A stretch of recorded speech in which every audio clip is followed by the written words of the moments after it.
Hey there, welcome to another week of the Watson Weekend. I think we're up to week 15 now. I'm your host, Rick Watson, host of the Watson Weekend, along with Jessica Liseski. Cheers, Rick. With our new Cheers. Watson weekend gear. Love the gear, love the swag. Yeah, this has been a busy week. It's like the pre shop talk week, and so it seems like everyone's trying to get some things in because they know next week is going to be traveling. Traveling, also gearing up for meetings, trying to make connections, lots of LinkedIn in mails, on repeat. So yes, everybody has been in a flurry. Yeah, true fact. LinkedIn email is my favorite thing. Just keep sending it. I promise you, it's not going into a spam folder. Um, ugh, miserable. Just get a little AI bot to take care of it. AI bot. Look, it's Friday, as you know, March 8th, 2024. Interesting facts about today. I have some for you, Jess. All right, bring it on. 1894, the state of New York. I mean, we're in a New York state of mind here. Represent. Enacts the first dog licensing law. Before that, dogs were free roaming, They're not free today. free range canines. Now they're Yeah. licensed. These are real dogs. They got papers. I do remember I didn't have papers for my dog. I got in trouble. I didn't know it was a thing. Exactly. I think Big Lebowski, that was a big thing there. 1927, Pan American Airlines incorporates. Those were the coolest uniforms. That's what I remember from Pan Am Yes. Airlines. Yes. There's actually a whole fashion show, I think, designed around the Pan American Airlines Exactly. Isn't uniforms. there like a Netflix series around Pan Am Pan now or Am. something? Yes, there is. Yes, there is. Awesome. I need to check Also it in out. Catch Me If You Can, Pan Am, big deal. Catch Me If You Can. I love that one. It taught me how to forge checks. I still use that trick today. Oh, people still have checks? That's why no one can catch the forgery. They don't know what it is. Exactly. 1987, dun, dun, dun, the A-Team last Oh, aired on NBC after 4 years. So the that's best. pretty exciting. Who Best doesn't love show. Mr. T? I love it when a plan comes together. Uh, Mr. T, yeah, B.A. Baracus for the fans in the audience. Yeah, that was pretty magical. Little So, Saturday TV.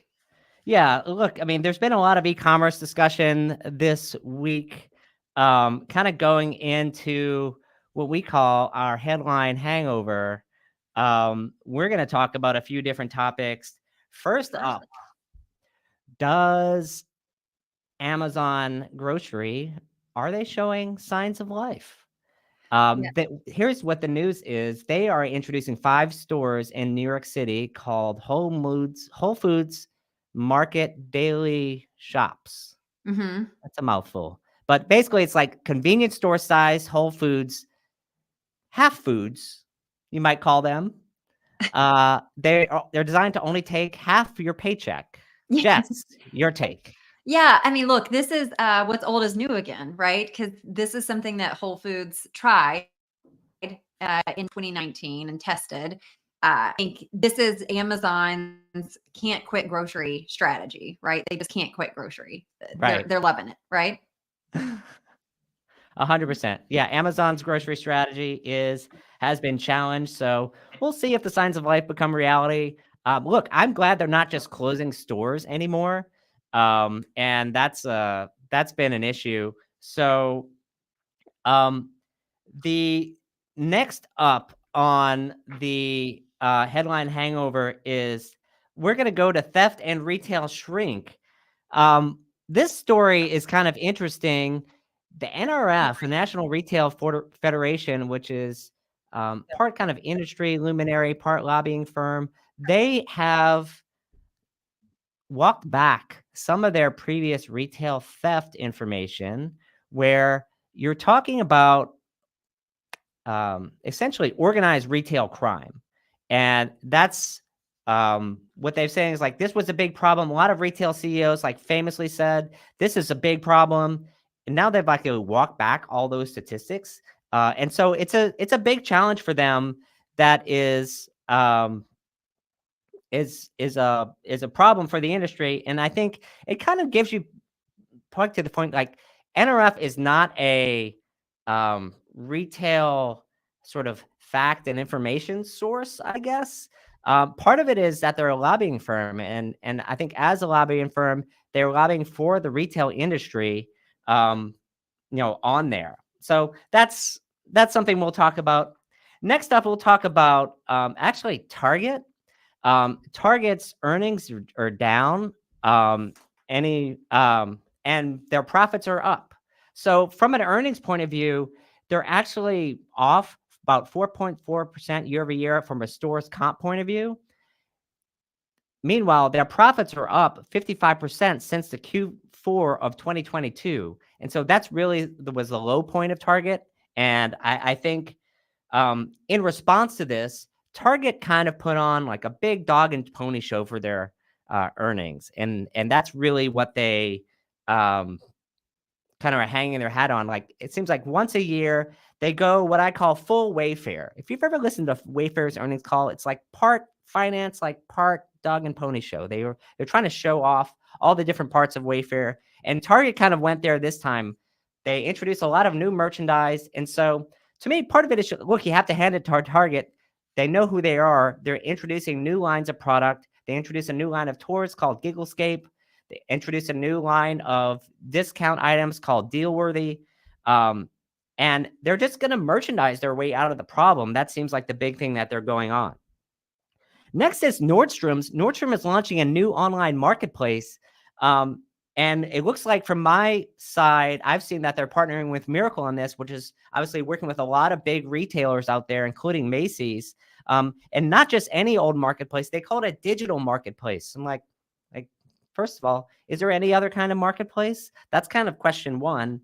And then question two is Nordstrom's is kind of famously a curated company. So the question is like, how's that going to work from a Nordstrom point of view? Are they going to keep the curation? Are they not?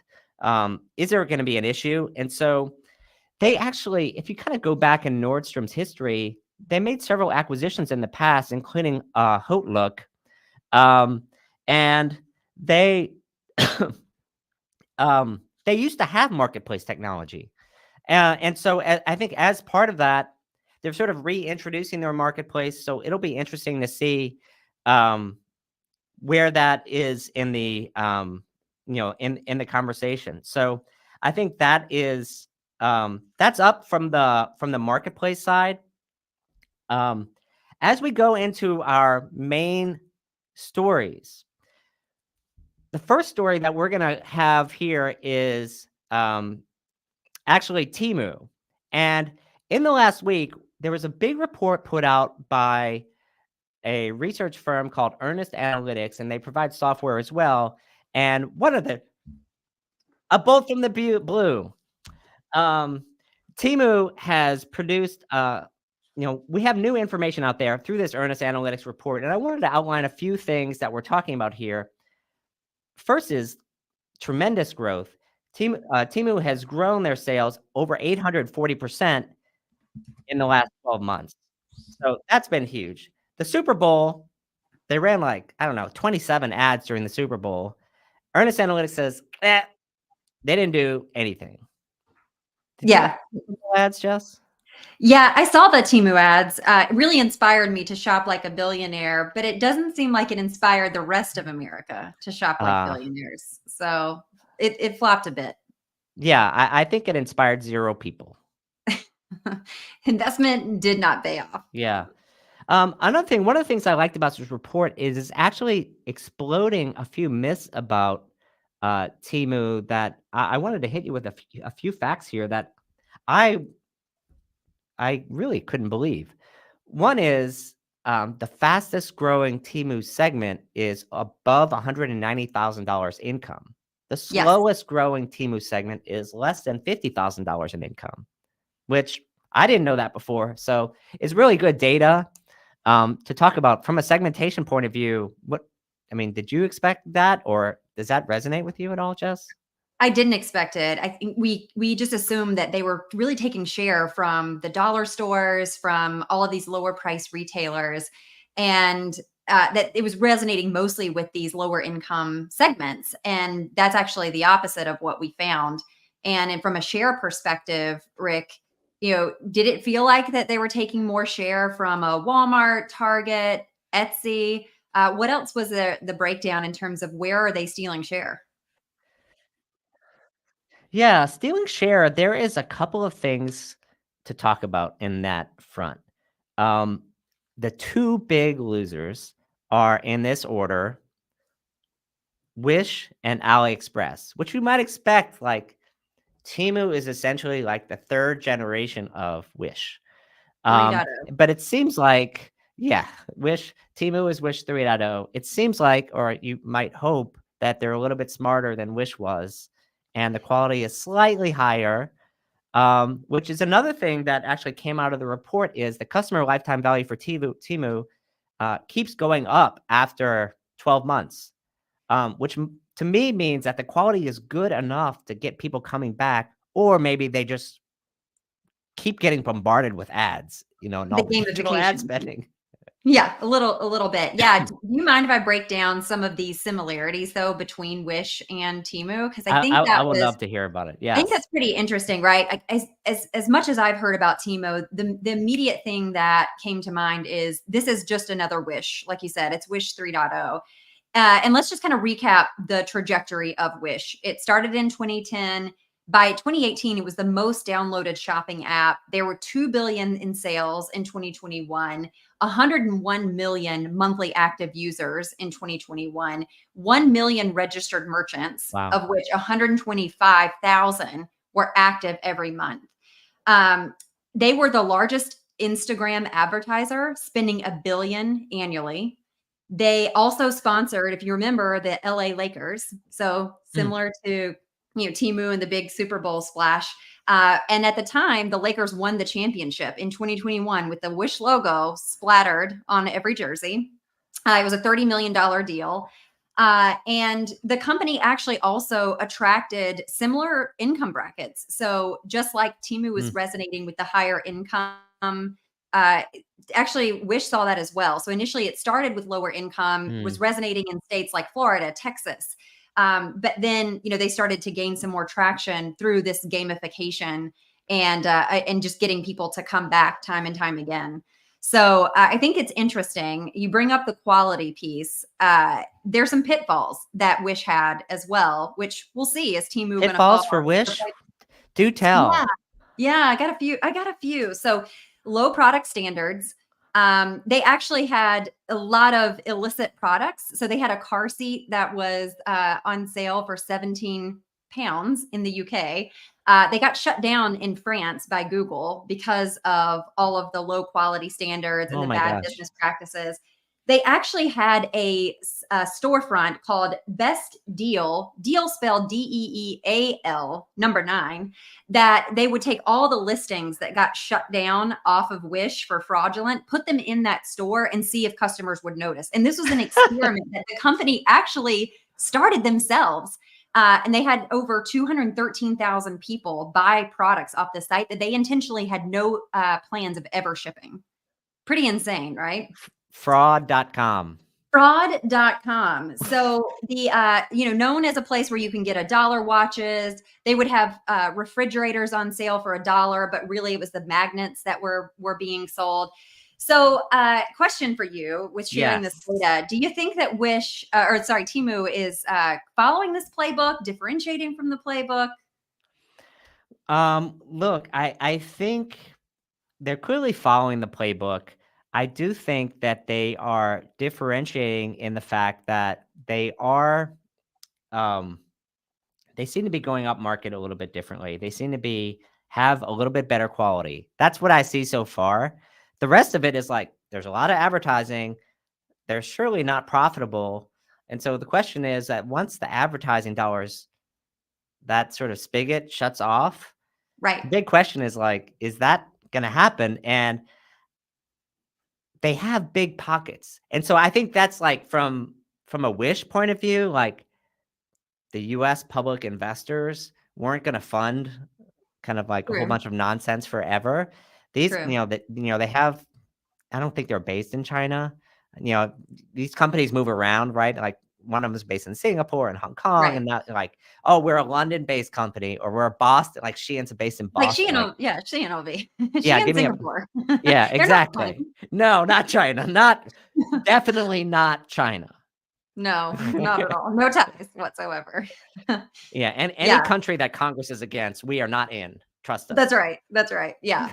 So I think that's interesting. You said that because that was also the downfall of Wish, right? At some point, the cost of advertising got too expensive, coupled with all of these bad business practices that just eroded the loyalty that they did have. So you feel like Temu is going to be in better footing to survive. I think Temu is a better footing. They've already started affecting the dollar stores. One of the most interesting stats I found from the report was that 2023 year over year, and compared to 2022, dollar stores were growing 6%. Dollar stores growth has completely flatlined, and analysts are attributing that to almost 100% Temu, and then some Shein. And so when you look at that, like, that kind of spells bad news for the dollar store industry. They going to need to become the half dollar store. Yeah, I think that's an easy though out, right? If you actually saw there was some deep dives in like John Oliver on the dollar store and some of their challenges, they can't keep their teams employed. So part of the dollar store experience is just ensuring that you've got strong store associates, right? That are paid well, will show up to work every day. I don't know if you saw that segment, but people were like, the customers were helping unpack the boxes because they had just stocked up so much in the warehouses. And the stores are just literally a mess. And so some of it could be for sure Temu, but they've been able to capitalize on probably frustrations that people have of just going into the dollar store in general because it's just a mess. Yeah, look, it's an interesting point of view. Mess is a good word for some of this inventory, particularly if, hopefully they don't have a fraudulent site. One of the most interesting parts of the report that people are misinterpreting a little bit is that 96% of Temu's customer also shop on Walmart and Amazon. And which kind of, you can kind of see that in the demographic data, Sure. because those people there, do you think that people, if they're shopping on one versus the other, will they start noticing that there are a lot of these same suppliers on both sites? Hundo P, Rick. It is for sure the same.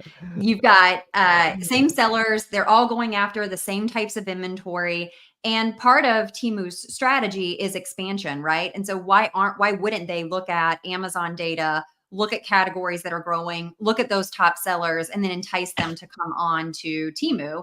And they've got a nice little playbook because if you're anything less than a 50% take rate, you're already ahead of the game. And that was also Wish's playbook. Was initially they didn't start charging commissions or fees, and then overall they charged less fees. So that was how they were able to get some traction and in like the Amazon and eBay marketplace community. So Temu, again, page from playbook, we'll just do it better. Yeah, it's an interesting point of view. And so, look, I think there's a lot of interesting data that we've unpacked here about Temu. They're clearly still growing. Their ad budgets do not seem to be decreasing. Television is maybe not the place for them.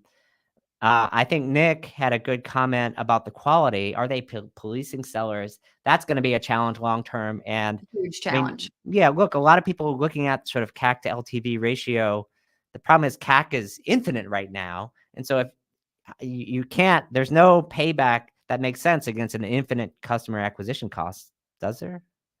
No, and I mean, if they've got the pockets and they're going to keep shelling out the coin, uh, what's to worry? I think also David brought up a good point. Bought an electric piano from an ad, instead got a friendship bracelet. I mean, again, that's the challenge with. I go back to my Wish flashbacks.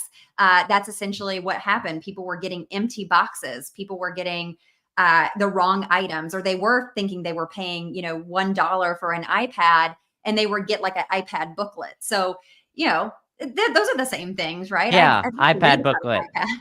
I'd love to That read about makes an iPad. That makes a lot of sense. But I to your mean, point, Rick, look, like any marketplace cannot survive unless there is the holistic elements of the flywheel, right? You have sellers, you have quality products, you have buyer friendly policies. And Temu can do a lot to acquire people to come in the doors, but keeping them shopping and keeping them satisfied is really going to rely on how well they manage that seller community. yeah, I mean, look, that's going to be the long term. It's a key to any marketplace. It's almost, when we were at Barnes and Noble, I always described a marketplace as kind of like selection races against trust. Right. And selection needs to lead trust slightly, but it can't leave trust like too far behind, or else all that selection is going to find buyers that won't come back. And Yes. so, yeah. And in terms of that trust, and depending on where they go, like Shein, we've talked about, is partnering with Forever 21. Do you think Temu will need to have a brick and mortar partnership strategy versus completely upsetting that big box? Do they need to partner with big box as a way to continue to get awareness and growth? Yes, is the short answer. Temu will definitely need a partner, not just for a big box point of view, but also from a legitimacy point of view. Shein has done a really good job sort of like weaving their way into the US ecosystem, the US retail ecosystem, the US investor ecosystem by partnering with Spark, which is a subsidiary of Authentic Brands Group, which is the Yep, world's biggest licensing firm. So now Shein and ABG are basically in bed together. they're besties. And they're besties. And ABG is the brand owner of some of the top brands in America. Ain't going nowhere. Congress can't have any Can't problem hold you with down. them. No, she's staying. She's Shein for sure. Right. In the US. 100%. But Temu might be gone. So I think that's the challenge. They're going to have to establish some legitimacy. So like they're not just seen as a foreign player that, depending on the political environment and Congress and I don't know if Yeah, you saw this week, something had happened. The EU just banned any retailer that uses slave labor in the right. EU marketplace. That could be coming to the US. That seems like a no-brainer thing on both sides of the Yeah. aisle. But that Yes. doesn't mean much in our political climate. That's true. And the other kind of parallel paradigm here for two Ps, you have people on TikTok or TikTok users calling their congressman to say, keep my talk, don't let it go, as the regulations are getting tighter and tighter. Will people defend Timu as much? Like, I got to have my Timu. I don't think so. No, I don't think so. Talk is, people are addicted to the talk. Yeah. So Timu, not so much. Look, I think we've done a good segment on Timu, and in the final analysis, the demographic is I think different than you think, and the sustainability is still a question. And I think quality is still a question, which means that staying power is very much still a question. So that's a wrap on our Timu segment. We have another segment coming up.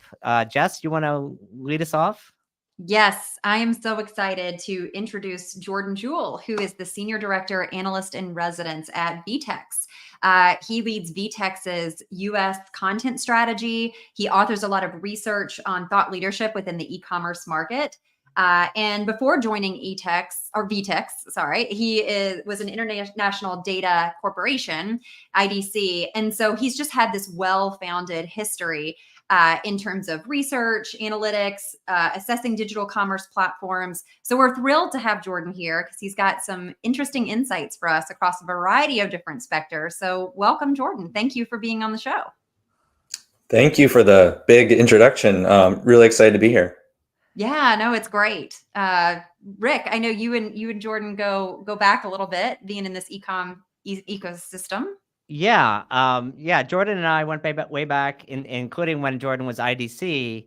And so I think your journey has been super interesting. Talk to me about what was it like to be an analyst? Like, I think a lot of people don't understand, like, what are analysts? What do they do? And that Just simple questions. We're simple people Yeah. here. Break it down for us. What's a day in Yeah, your we could have a whole episode about that. We probably shouldn't, but life? and I think Rick, yeah, I actually remember doing research where I interviewed you on something like building a model for headless commerce.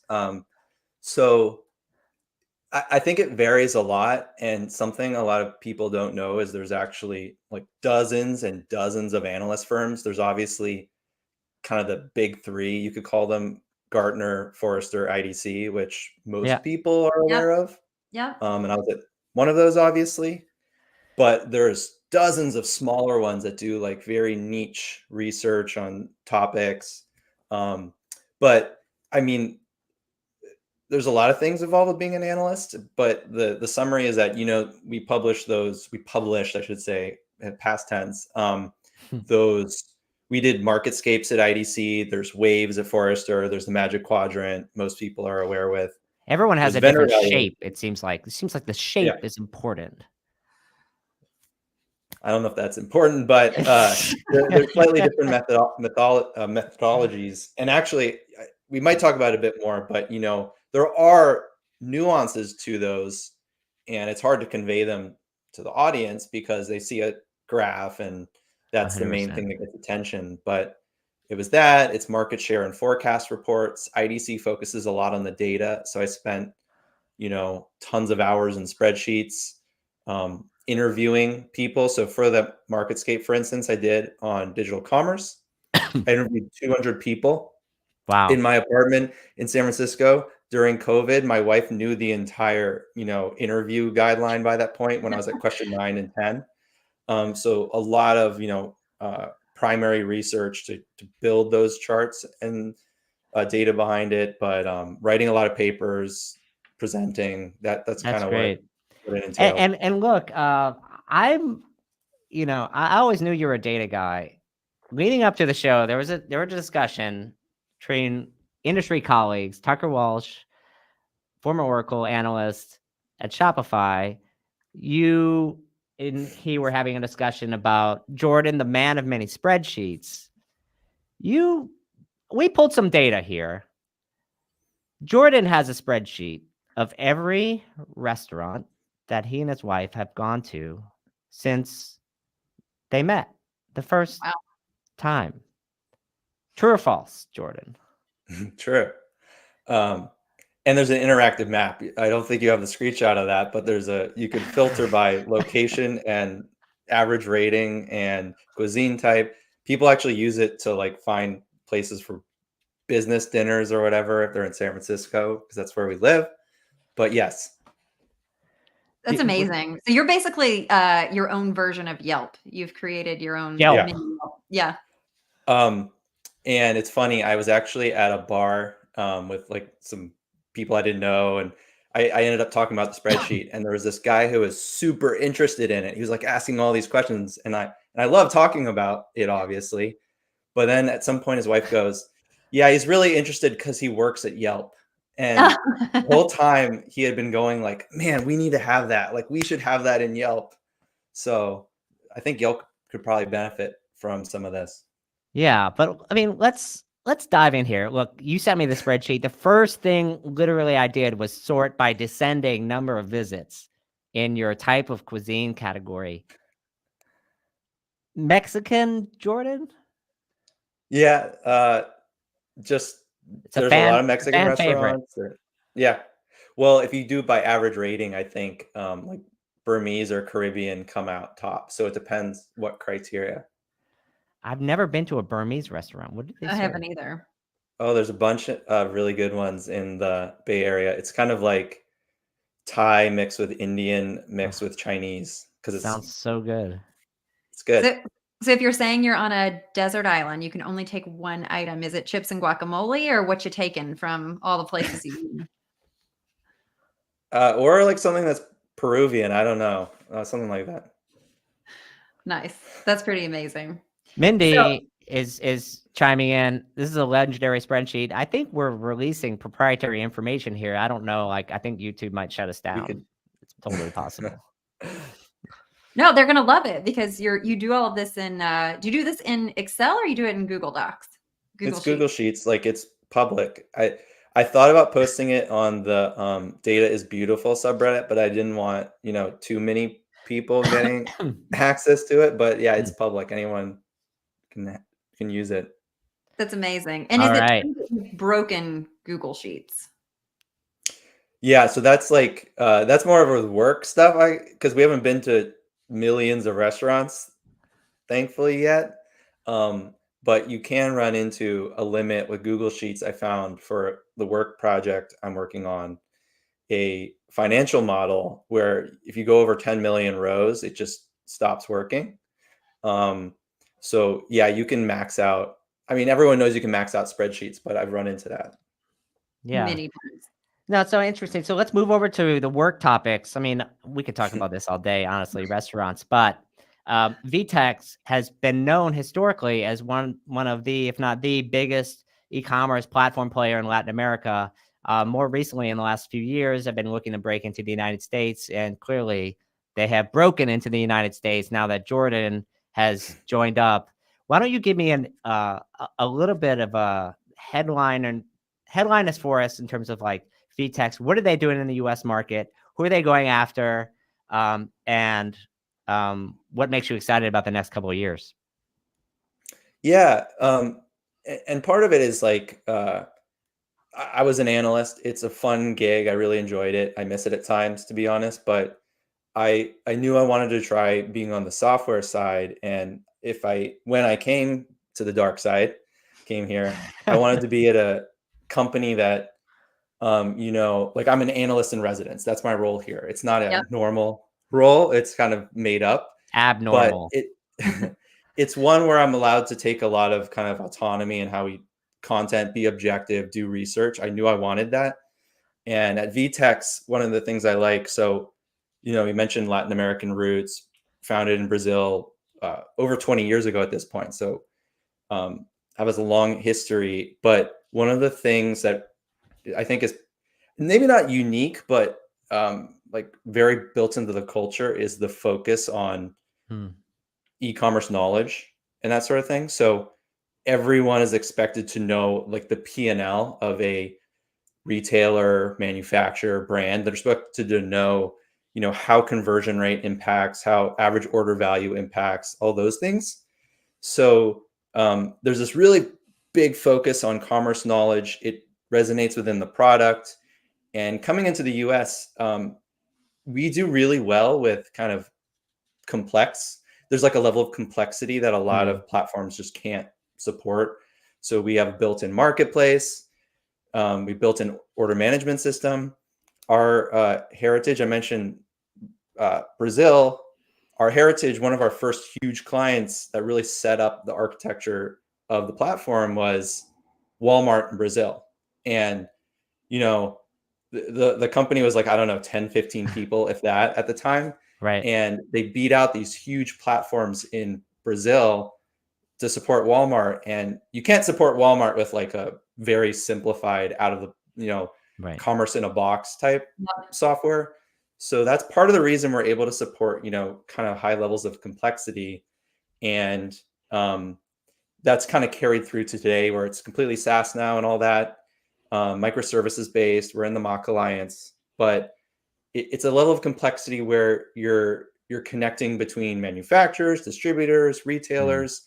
You might have an actual marketplace. We have customers like Whirlpool launching brands across the world, brands like Sony, Samsung, Beauty Counter here in the US, picking up steam. We have Hearst that just went live using commerce in their publications. So it's that kind of level of complexity, B2B, B2C, that it's a little bit, I think that's a differentiator. It's hard to articulate, but there's a lot more commerce happening today that's not, cookie cutter. It's not, I just want a simple direct to consumer site. It's a little more complex.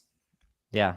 Yeah. And look, obviously in the market, there are a lot of players in that side of the market, but in terms of complexity, as your business grows, if you have a lot of different types of customers, distributors, manufacturers, sort of multi-level business models, the alcohol industry has been famously that way. You can't sell alcohol directly. You have to go through these retailers, and then you have, the manufacturers.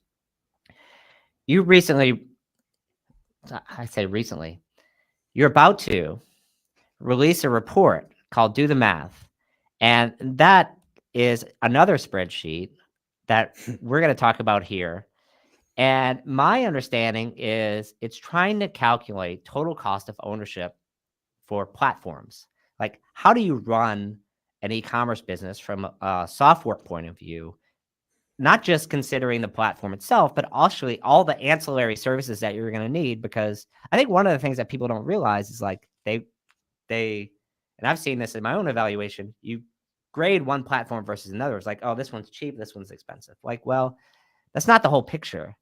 The whole picture includes actually, like, if this one includes this app that you don't need on this other platform, then that actually creates a huge advantage. Or the customizability is different. I don't know. Talk to me a little bit about the report and what you're getting after here. Yeah. So I've spent a lot of time on it, and it's really difficult for the reasons you mentioned. And as an analyst, I want to, like, the model can get extremely complex. You know, if you're modeling out all the things that can impact an e-commerce business, the list is literally dozens long. Like how Yeah. you market, how Yep. you change your product assortment. So let's And start. actually, Let's start simply. Who is the report for? yeah, we're focused on, I mean, we I think our product, we communicate it well to like technology leaders, so CIOs, CTOs, chief digital officers, and that's who it's for.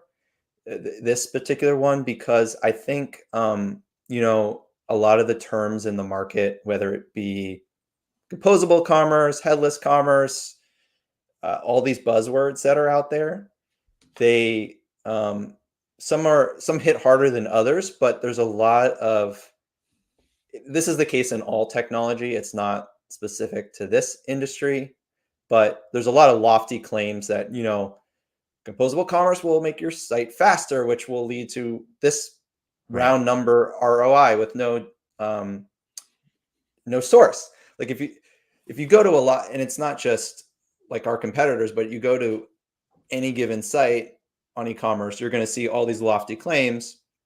So he thought, like, okay, what if we actually go ahead and try to do some of the math? Like, what if we actually build a P&L statement that is interactive for a technology buyer that like actually simulates what this will look like. So hold everything else equal. You can't account for the marketing expense. You can't account for if we're having a recession or a big boom or whatever. But let's like put it in a bubble and say, on average, if you're a D2C company doing like 150 million, you have a tech team that can run a project, you know, go down the line.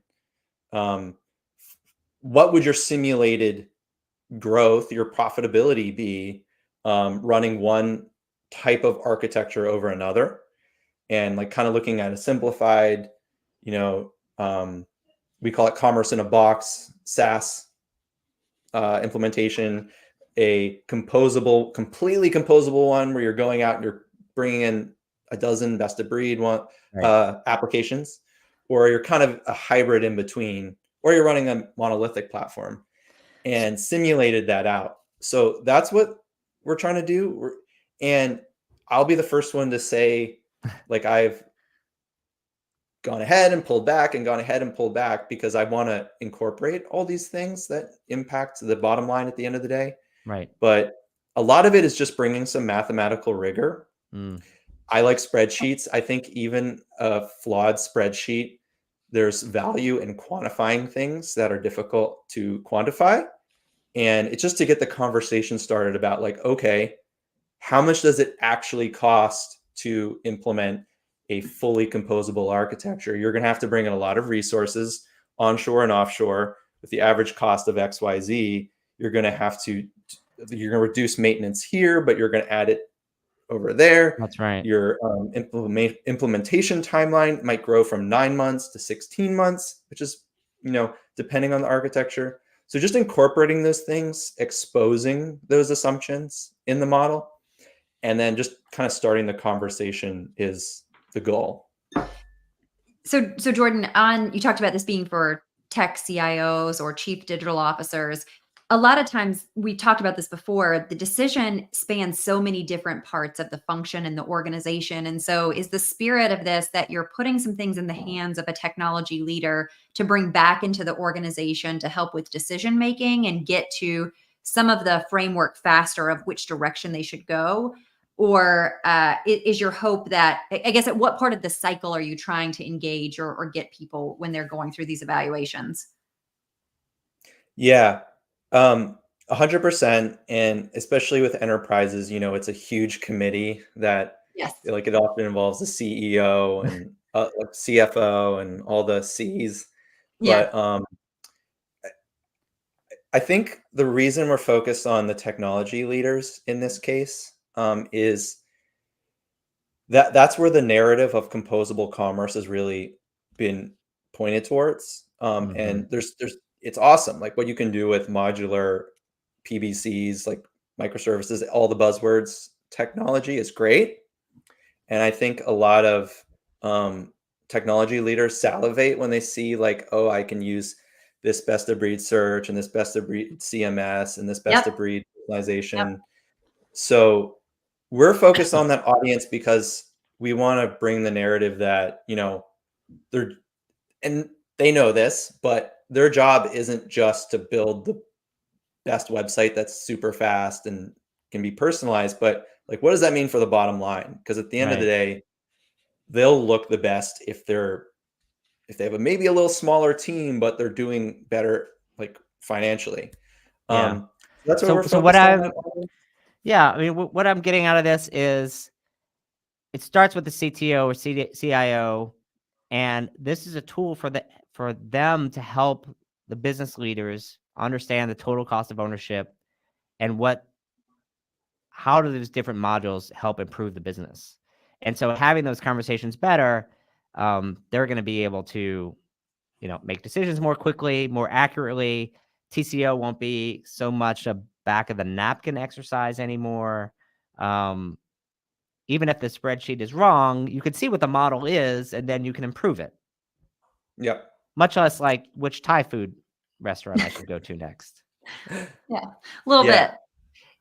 And so how are you thinking about the distribution for this and getting the word Yeah. out? I mean, clearly this is breaking news here on the Watson Weekend, but It's an outside of this, exclusive. yeah, outside of this exclusive and where we're breaking the story, how can people get access to it? When will it be available? And how do you plan, from a distribution perspective? Yeah. So, and anyone who's watching, feel free to just DM me and I can like get you on the like early access list or whatever. But like Shop Talk, so we're getting pretty close, but 10 days away from now, Shop Talk, that will be kind of like the soft launch. Um, it was originally a spreadsheet, but there are a lot of issues with spreadsheets. So it's going to be in Tableau. Nice. So Nice. Tableau, you can have it publicly Separated. available and all those things. You have to tier up. Um, Tableau actually struggles doing some of the computations. I've realized that spreadsheets are actually better with. But so it'll be available starting on the 18th, and then there'll kind of be a campaign starting from there. But it'll be something that uh, the audience can actually interact with. So you can change, Sure. like say, okay, what if I have a B2B to C model versus B2B and see how that impacts things. Yeah. So that's kind of the time frame and goal.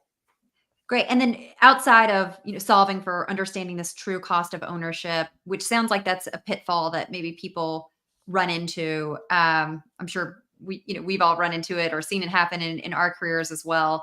What else do you feel like is the big gotcha that retailers, brands, companies don't account for when they're going through a platform selection process, and you feel like is something people have to think about in order to make the right decision and choice?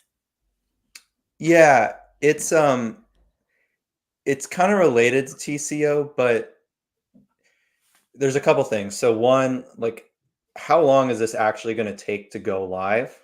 Um, simple-ish question, but like everyone wants the best search, everyone wants the best personalization. It's going to be more expensive, and sometimes it's a lot more expensive. But if you go to, I'm not going to call out any search providers, and every technology does this, but they'll make an argument for why it's going to impact your outcome, and that might be true. But every time you add one of these components, it's adding complexity. Like, they're often not built on the same cloud provider, the same code base, the same programming language. The data model's different. That's fine. It's probably still going to produce a better outcome on your page. But once you start stacking these things up, you're adding financial costs from a just SaaS standpoint, but you're also adding cost from it's not quite maintenance the same way that monolithic platforms were. You're not just keeping it alive maybe the same way. Yep. But you do need staff to maintain those integrations. The integrations Right. break. Sure. And I ran into this as an analyst, but there's cost associated with that. So it takes longer to build that up front. So it does take longer to.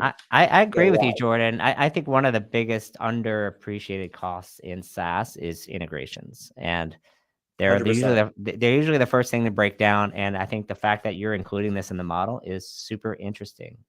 So look, I'm really happy that we got an exclusive here in the Watson Weekend for Jordan's report. Do the math. Look for it upcoming. March 18th is the soft launch. Look for it at Shop Talk. And we'd love to have you back here in the future. Yeah, Yeah, Jordan. definitely. Stick around.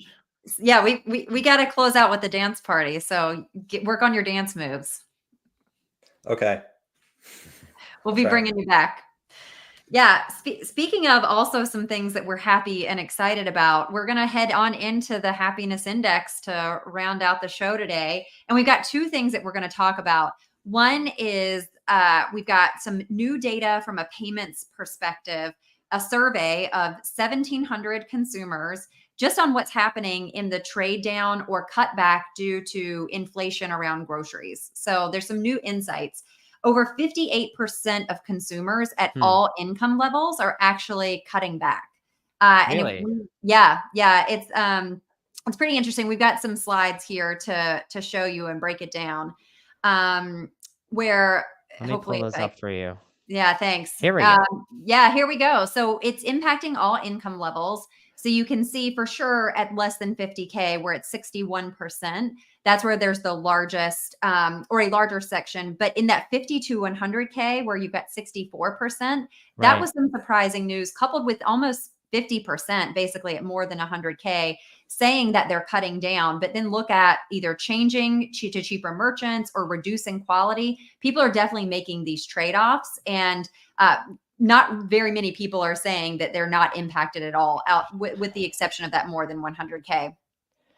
We got two more breakdowns here. So if we go to the next slide, regardless of inflation impacting your wages, we're still, again, seeing that cut down on non-essential spending happening. And if we go to the last slide here on this data and breaking it down, bringing back the old cut it out, Joey, right? This also broke down kind of what the impact was in terms of people living paycheck to paycheck. The insight here is that more consumers, even in those higher income brackets, are saying that they're living paycheck to paycheck. And that was some difference than what we had seen in earlier data, and even the McKinsey data that we had covered last week. So something to watch. We're definitely feeling the pressure of groceries and how that's cutting back on spending. I've got one more thing that is breaking news. The jobs report came out today. So at 8:30 a.m., we heard the update on jobs, and it actually beat expectations. So we had an assumed 178,000 new jobs were going to be created, and it was actually 275,000. So Rick, what do you think about that? What do you think about the jobs market? Look, jobs market is mixed from the people I talk to. Particularly high-level executive roles. I talked to a lot of people that are looking. If you're like director and below, it seems like a good jobs market. And if you're a director and above, it's a little bit sluggish. And so that's kind of my point of view. I mean, on the economy, looking back at the retailers that produce earnings, they're more bullish this year than last year. Even Target is predicting growth this year was they slid last year. Right. So I agree that consumers are still cutting back. The question is, on a relative basis, is it worse than before, or is it slightly less than before? So I didn't know if the data had any It sentiment on did. that. Yeah, it actually did. So in this payments data, it's worse than before. So when they compared to surveys that they had done in 2023, there were more consumers talking about either cutting back altogether or trading down, and specifically in these higher income brackets. And that was the biggest delta in change that I think is the watch out, because this has been the group that's probably kept the economy more afloat. So that one I think will be interesting to watch and see. And related to the jobs report, you're right. I think depending on what sector you're in, Right. that it may be a little bit tougher. The interesting thing in the jobs report was also we expected to see unemployment at 3.7%. It was at 3.9%. So we got Yeah, a little bit. a little bit. And there was a walk back from the January report. Remember that number? It was 353,000 people Right. were losing That was their a big minds. number. It's like, what? Big number. Guess what? It was revised down to 229. I don't know if these people get away with some little mathematical errors here and there, but that's a pretty big swing. Yeah, that's almost half there. Yeah, a little bit, Crazy. a little bit halvesies. And healthcare and government continue to be the sectors driving the growth. So no slowing down in healthcare, 67,000 new jobs added.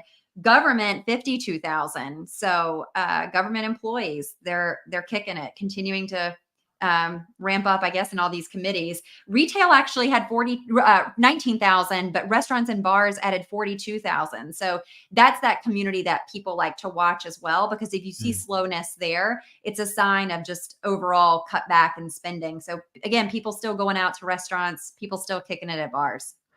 No, that's amazing. I mean, going back to the earlier part of the show, I mean, that would seem to be good news for Temu, and it seems like that would be a place that consumers would be trading down to. So as long as they keep pumping out those ads, they know how to type in Temu on their report. So they're ready to go. Yeah. Yeah, they're ready to go. So we're going to keep watching this as it relates to inflation. One of the analysts said, look, I can run different scenarios on every kind of spectrum and ultimately get down to some type of scenarios, hard landing, soft landing, no landing. So we still don't have the crystal ball here, Rick.